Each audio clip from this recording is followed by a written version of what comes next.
I'm struggling with this puzzle, and I look over, and of course, Mickey is thriving. He is doing stupendously. Who knew he was good at puzzles? And Holly's not far behind. Come on. I need to pull it together, pick up the pace so I don't fall behind.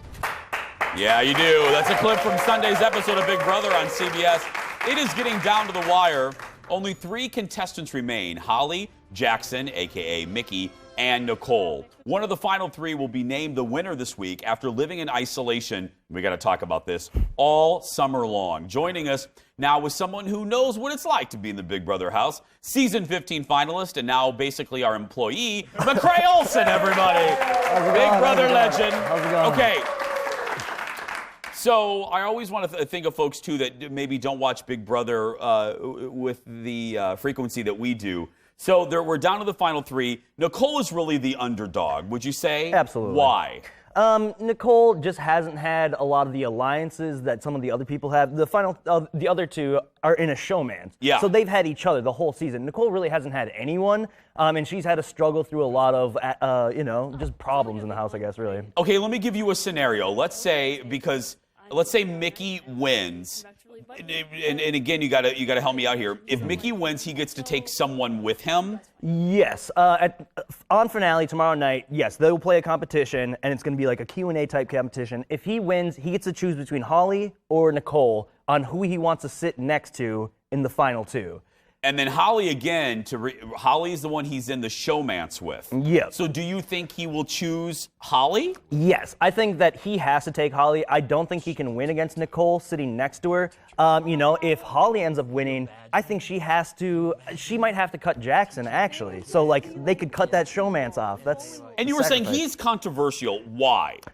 He's made a lot of remarks in the house that are very problematic. Yes. Oh, this is this dude. Yes. He has survived this whole summer? And so you have to kind of separate the game player from the game, I guess. And it's like, well, he did play a pretty good game, but he's a terrible human. Yeah. One of those kind of things. He's a horrible human, audience, according to McCrae. Okay, explain the jury system again, because now it goes on to the final 2, and then they go before a jury. Yeah, so there's 9 of them, I believe, that are the previous house guests. They all got sequestered in a nice, beautiful jury house. So now they get to end up voting. They vote for who's going to win at the end. So if you wronged a lot of them, if you were a jerk to them, then they might not vote for you. Do you like that scenario of the jury? So in the UK, the public votes, general public. In America, we have our players vote. I think that's a better system, to be honest. Why? Because you were in the house, you experienced things that happened in the house. Maybe you don't know everything that happened in the house, but to me, you were there. I want to tip my hat to someone that bested me. And I think that I don't trust America's judgment. Sorry, America. Well, who do you think, you having been on the show, you experienced it, you've watched the season, who do you think deserves to win? Deserves is not always who you think will win. Who do you think deserves to win? Deserves is always a really tough word because Yeah. what is deserving? Okay, I mean, yeah. It's tough. I think Nicole probably deserves to win.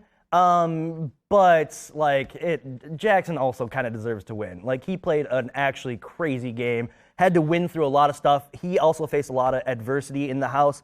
But yeah, just it's a real problem that he's a jerk and a bad human, in your words. Yes, exactly. and we were talking into the commercial break. I don't know if our studio audience heard.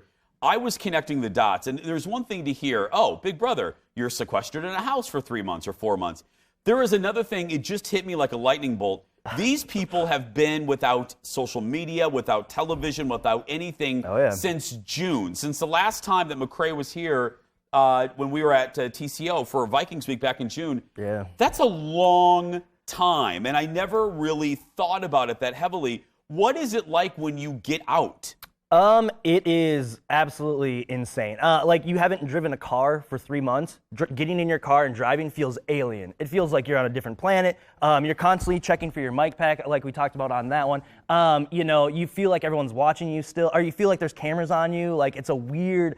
There is a lot of head it screws with your head, very much so. And there is like, everyone has a secret, but no one will tell you. Everyone just watched you the whole entire summer. Your friends, your family watched you for over 100 days and saw like you sleeping and snoring. So now when you come back, everyone's like kind of like looking at you. Like, again, I feel like it's like coming back from jail. I really do believe that. You kind of feel like, and I'm not making a joke, like a science experiment. Oh, it is. And I mean, that is the nature of the game. And that's actually what happens yeah. Did you get sick of talking about it? Like, day 2, day 3 of your freedom. Did you get a little, because again, people are looking at you like, hey. Yes. Well, a lot of times people will ask you the same questions over and over again. Are you still with Amanda? Whatever. Yeah. And for the record, I haven't asked you that since your first appearance. But yes, exactly. But the thing is that, there's a lot of stuff that you didn't see. You have such a narrow perspective inside the house. Everyone outside has an omniscient perspective where they can see everything in the house. Good point. So, like, there's a lot of times that, people, like, kind of fill you in. Like, this is what kind of was happening. And, like, it's weird to hear people tell you your memories. If that makes sense. They're basically filling in gaps in what you saw or remembered. Yes, it's surreal. It's so surreal. It's still surreal. I can imagine. Give it up for McCrae, everybody. So follow McCrae on Twitter. Search McCrae Chum right there.